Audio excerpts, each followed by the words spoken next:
Hello, everybody. Welcome back to the podcast. Tash here, and today we're talking about window dressings. Funnily enough, I get asked about window dressings so many times when it comes to the interior design elements part of a home or renovation. I think lots of people really struggle with it because it actually is quite important. There's so many things that it kind of shapes and forms and effects. And so I think when it comes to choosing a window dressing that's right for a space, people are sometimes a bit baffled because of the options out there, of what they want to achieve, what's the right thing to do. Perhaps there's a radiator in the way. And so I thought I'd do this episode about window dressings and hopefully help you be able to choose the right ones for your rooms. So let's get into the episode. So window dressings often get left to last. I find that sometimes people just think, oh, when I get to it, I'll choose something to put on my windows when it comes right to the end of the renovation or the project. But actually what you choose to put on your windows really affects quite a lot of elements of your room. It affects the privacy, it affects how the light enters the space and how you're going to control that light. It affects the comfort level, if it feels cozy, depending on the type of material or the length of curtains you want to put in. It also affects the warmth. If you're putting thicker curtains, you can get a warmer room, so it can affect the temperature. It can also affect the acoustics. If you have softer window coverings that can absorb some of the sound in the room, that can add to much better acoustics in your home. And then of course just the overall mood and the overall look as well, the aesthetics of the room and whether it looks good or not. And actually choosing the right window dressing is a really great way to bring personality into your space as well. You know, there's an opportunity there to add pattern, color, texture, shape, decorative elements like edging and tassels. So there's actually a lot to discuss here. There are quite a lot of decisions to make when it comes to your window dressing. It's about, you know, the style of your property, whether it's modern, whether it's a period property. It's about both style and function as well, because of all the elements I just listed. It's not just about what you want it to look like, but it's also got to function well for what you want and what you need in your home. So let's get into it a bit more. Let's talk through some specifics of what you can choose, and hopefully this episode is going to help you make the right decisions for your home. Okay, number one, let's talk about why choosing the right window dressings matter. So actually, one of the first things I do when I go to see a client's home to take on an interior design project or a renovation project is I actually walk into the room and I look outside. So I look through the window to the view outside. And I love calling this the frame. So it's about what the room looks onto, how that can inspire what happens inside that room, but also the wider aspect of the sense of place, which quite often can determine the direction of design I'll go in for that particular home. So where the house is set, is it by the sea? Does it overlook fields? Is it in the heart of the city?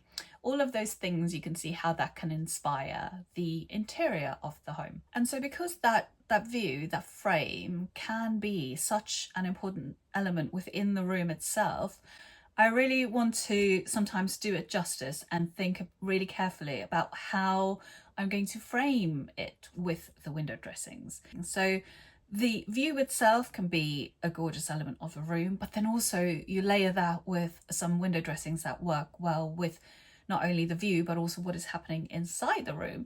You can see how choosing the right window dressings can make a really big impact in your space. So like I covered briefly in the previous point, the window dressings you choose form so many different purposes. Number one, it obviously controls the light and the glare coming into the room. So you can choose how you want to control that, whether it's from the top to the bottom with a roller blind or Roman blind, whether it's from the sides with drapes or curtains, whether it's with horizontal or vertical panels, as in shutters. So there's so many different ways you can control how that light enters the room. So you need to decide how you want to control the light that's actually entering the room, depending of course on the orientation of the room as well, and how much light is entering it, how much light you want to enter, how much light you want to block. So those are also considerations you need to take, because of course you want to control the light, you want as much light as possible potentially to come into the room, but then also you have your privacy issues, so you need to make sure that those two work really well together with the window dressings or the combination of window dressings that you go to choose. Okay, moving on to number 2, let's look at curtains versus blinds versus shutters. So obviously, depending on the functionality of your space, you would be choosing one of these or perhaps a combination of these to suit your various rooms. So if you're looking at a living room, for example, and you have the opportunity to have some gorgeous curtains, you could go for long drapery, long curtains. But for example, in a bathroom, you want to choose something a bit more practical. Perhaps you go for a Roman blind or a roller blind or some shutters because of the moisture, because of the various uses. And also you need to look at privacy. So this totally depends on the situation of your home. You need to think about where people can see in and where they can't, and where you can be a bit more adventurous with your window dressings, and perhaps just go for curtains or sheers where privacy is not an issue, and perhaps you go for some layering or something thicker, or blinds where you do have an issue with privacy. So let's look at curtains first. Now, I love curtains. They just provide this opportunity to add more texture and warmth and colour and pattern into your interior. And I have to say, I have this bugbear with short curtains that I cannot let go of. I just feel like short curtains that go just to the windowsill are just completely wrong. I mean, they just feel like when someone's walking around and their trousers are just way too short. And for some reason, it really, really bugs me when curtains do not go all the way to the floor. Now, I do realise that there is a place for shorter curtains. Perhaps it's, for the very kind of old style cottages where you've got low ceilings and small windows, and the shorter curtains make sense. But other than that, I really prefer when curtains go as close to the ceiling and touching the floor wherever possible. I think it just elongates the room height. It just makes it seem more intentional. It makes it seem like it's more expensive because it's full length.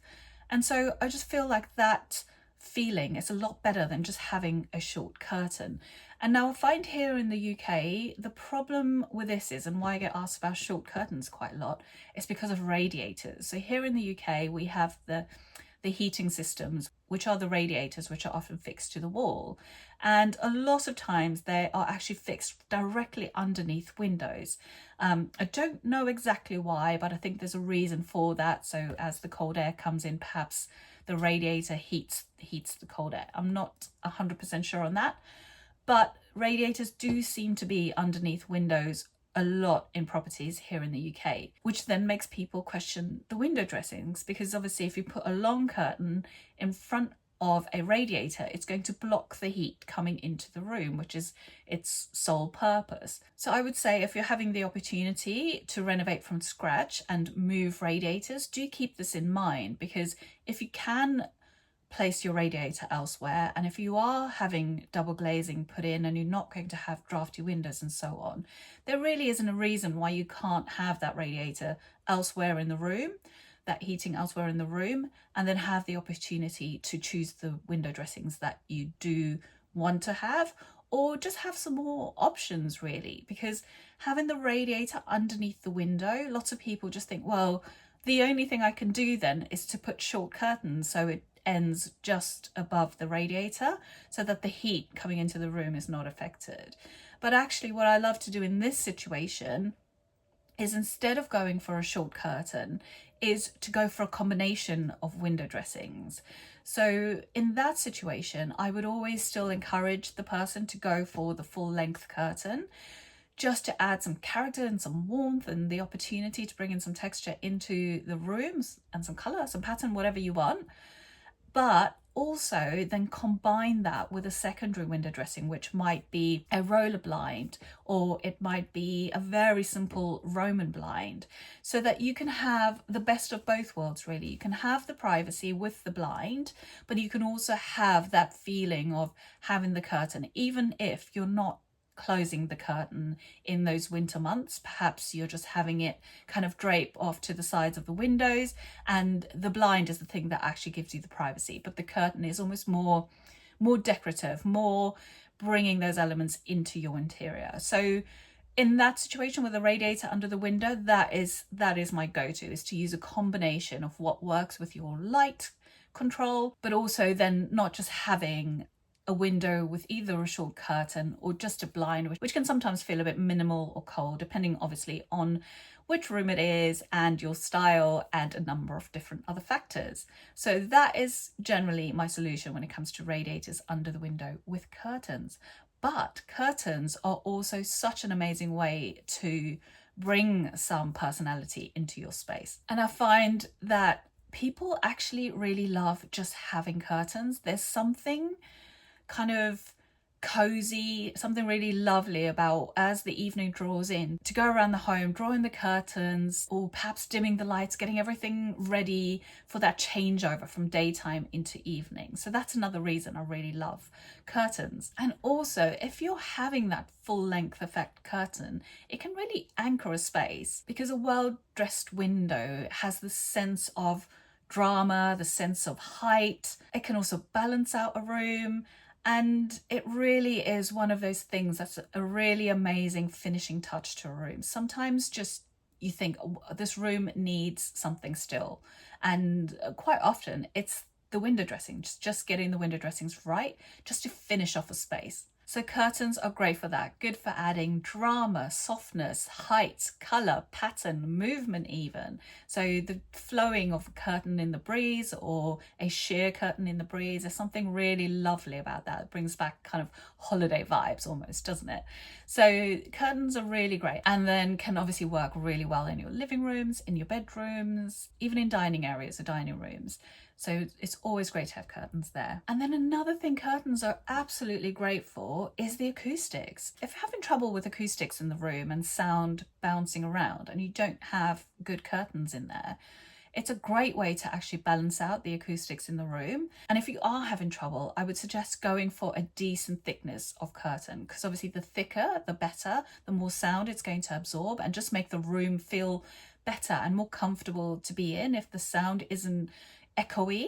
So go for a thicker curtain, perhaps even consider putting in a lining. So you can get these linings which are very slightly padded, and you can put it between the two layers of your curtains, and that forms a really great acoustic barrier.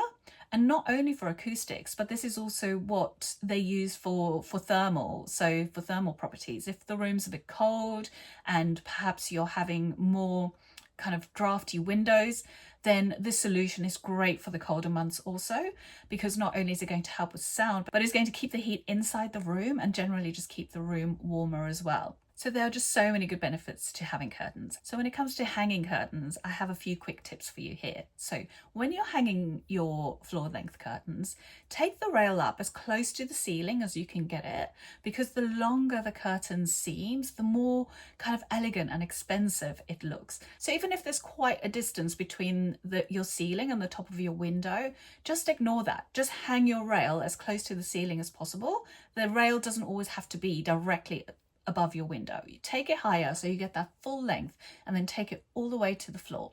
And of course there's different options when it gets to floor length as well. You can have it kind of scraping the floor, really elegant, and maybe you can put some weights in there.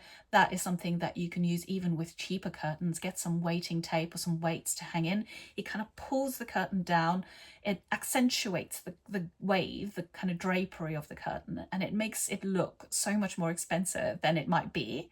So adding weights to the bottom is a really great tip for just adding that more kind of luxurious look to your curtains. And then when it comes to light, you of course, when you have your curtains open, you want to have them opening to the sides of the window as much as possible, so you get as much light in during the daytime.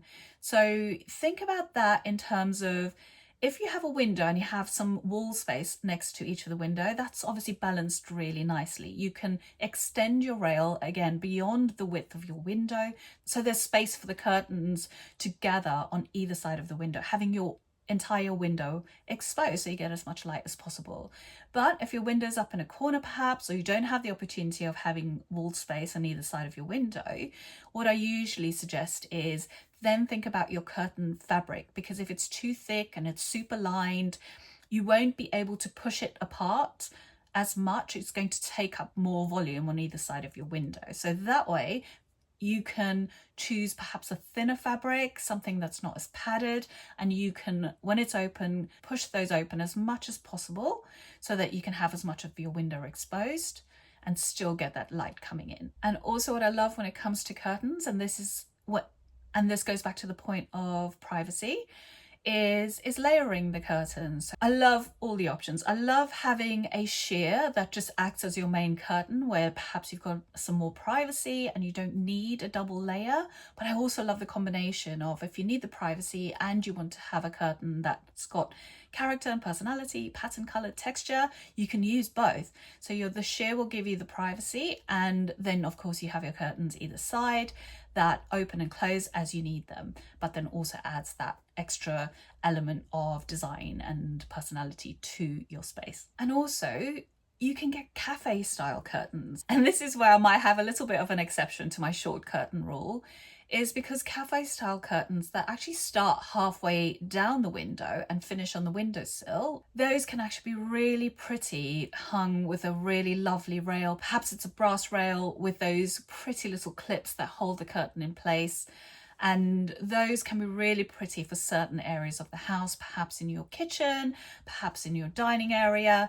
Those are a lovely way of, just if you need a little bit of privacy, but you don't want to block out all the light, then those cafe style curtains are great for that. So for light, those are great, because if you want the most light coming into your room, you don't really want to block the top of your window. So that's why these cafe style curtains are great, because it leaves the top of the window completely open, all the light can come in, and then it's just that little sheer, that little layer of privacy, just halfway down the window and to the bottom of the windowsill. Now let's look at blinds. So there are so many blind variations out there. And blinds can also be great, obviously depending on the type of blind you choose. If it's a Roman blind or if it's a roller blind that you can have bespoke made, you still have the opportunity of adding colour and texture and pattern into that blind, into that room as well. So keep those in mind for if you want to add some personality into your space. You don't always have to go for the standard colours or plain colours and options. You can go a bit bespoke when it comes to blinds also, same as you can for curtains. So of course there's different kinds of blinds. We have Roman blinds, which are soft and elegant, and you can have some drapery to them and some drama and some pattern. And then you have the roller blinds, which are clean, simple, minimal, and you can have them just roll up and take up a tiny bit of space at the top of the window, so you're not having much light loss. And then you also have Venetian blinds, which those are the ones where you pull the string and they kind of gather up to the top of the window. So you've always got the opportunity when it comes to these types of blinds to still add the colour and the pattern into your room. Just a little bit of extra effort, a bit of extra expense perhaps, but you still have that option. And the blinds, again, depending on your style of home, your sense of style, what you're going for, can work in most rooms in the house, and it's just choosing the right one for the right purpose. So in a bathroom where moisture is a problem, you might want to go for something that's not fabric. You want something that's a bit more wipeable or waterproof if you're choosing to have a window covering in that room. And then of course in the other rooms, bedrooms and living rooms, you can go a bit more crazy and you can choose whatever you like. And like I mentioned before, if you want something that's not so clean and minimal, then pair them up with your curtains. I always think that's such a great combination. It layers and it just gives it that sense of it being really considered, because if your window is dressed really well, then it really just adds to the design in the rest of the room. And then of course we have shutters. So there are various types of shutters as well. Obviously you have the horizontal ones with the slats that you can move and they can adjust the light. They can completely open to let all the light in, or they can shut and you can control the light with how you turn each shutter. So that's a great way as well for privacy and for light control.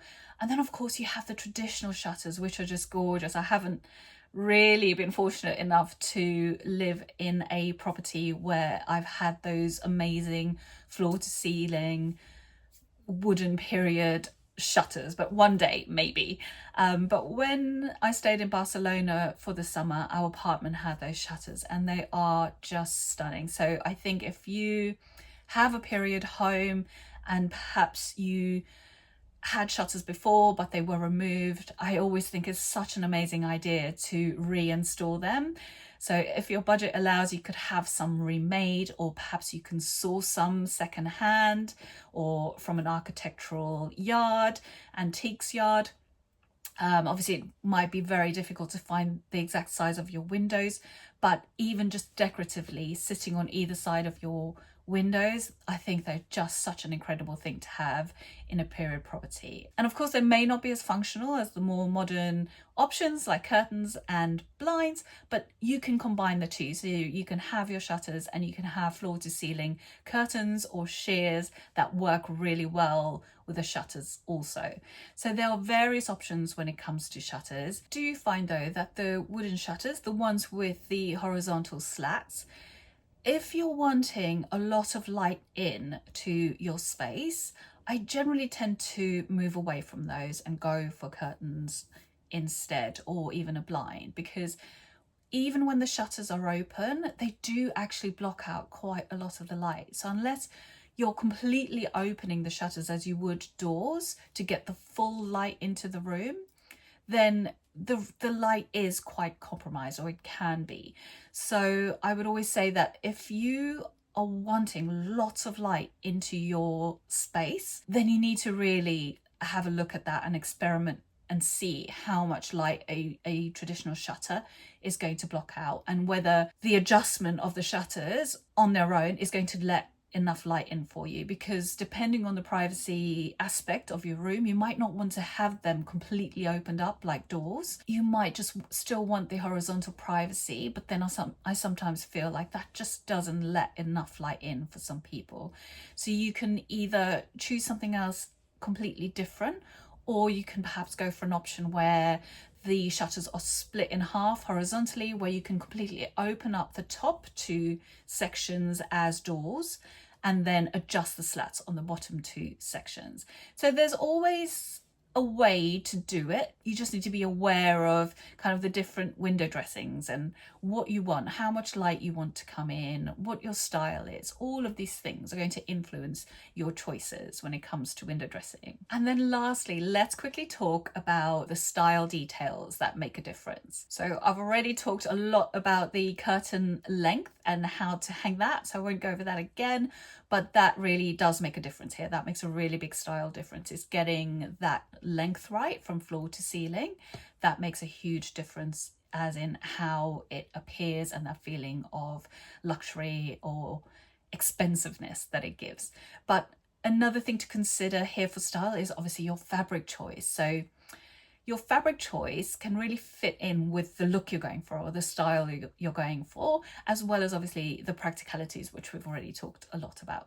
But so your fabric choices for your curtains or even your blinds could be something like a linen, which is more for a relaxed light style. It could be a velvet, which is more dramatic, it's more insulating, it's more cozy, it gives that kind of warm feeling. And then of course you've got cotton, which is crisp and structured. So you can see how the different fabrics can add into the look you're going for, the style you're going for in your home as well. If you choose those well to fit in with what your particular style is or the style of the room is. And then another thing that's really important is the hardware. So if you're choosing curtains, for example, one of my favorite things to do is choose curtain poles. There's so many gorgeous ones out there. You can go for the different kind of finials at the end. You have so many different rings now that you hang your curtain on, with so many gorgeous little details on those rings or on the poles themselves. You've got some gorgeous hooks you can put on either side of the window to hook your curtain back if you wish to do that. There are so many things when it comes to the hardware, such gorgeous things out there at the moment that you can choose. So think about the combination of the fabric you're choosing, the style, and also then that will lead you onto your hardware choices as well. And then those little details that just finish a window dressing off beautifully. So if you want to choose some trims, some tassels, some edging, oh my goodness, there are so many beautiful things out there to really give your window dressing that finished look. You can add personality in so many ways through borders and edging and tassels. Then of course you have the different kinds of wave you have in the curtain as well, whether you go for a traditional wave in the fabric, a pinch pleat. There are so many different ways of sewing the fabric, of just making your curtain choice feel right for your home as well. So if you're going for something a bit more traditional, you might go for a pinch pleat and a pencil pleat with a heavy drapery. If you're going for something more modern and light, you might go for a wave, which is just really simple, or rings on the rail that hold the curtain in place. So all of these choices and all of these elements you can make to suit what your interior design style is, and also how you just want to finish that room beautifully. And you know, not every curtain or blind needs to be bespoke to look great. There are some amazing ready-made options out there now, or there are some companies that do bespoke but are still really quite reasonably priced if you choose from their selection of colors or patterns and so on. So there are definitely ways you can kind of get that bespoke feel, but not necessarily pay bespoke prices. And then of course you can buy something that's perhaps a bit inexpensive and you can dress it yourself. So for example, like I said, perhaps you can get some curtains that are more on the budget side, but you can hang them on a gorgeous rail. You can add some curtain weights onto them yourself, so you get that heaviness to it, that feel that it goes to the floor and it drapes and waves beautifully within the fabric. So there are things you can do to kind of upgrade your off-the-shelf options as well. And then really simple things like buying an off-the-shelf curtain, for example. If it's a little bit too long, just having it hemmed and adding some of those weights in will make it look bespoke. But then again, depending on your style, perhaps it's a sheer, perhaps it's a linen, which is more relaxed feel. What I really love, and what I actually have in my own home, is having the curtain pull onto the floor a little bit. So that's where the curtain looks slightly too long, so it kind of just falls onto the floor ever so slightly in a gentle kind of pull. And I just love the relaxed feeling of that, especially when it comes to linens. So I have a white linen in both my daughter's bedroom, and they are too long, but they just kind of drape onto the floor. They just pull onto the floor really nicely.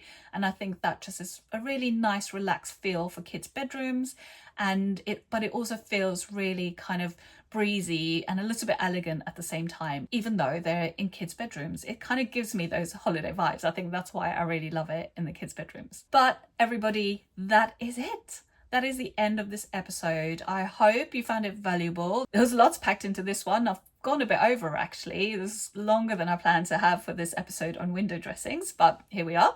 I hope you enjoyed it. I hope it was helpful. And if you know anyone who's struggling to get their curtains right at the moment, maybe send them this episode.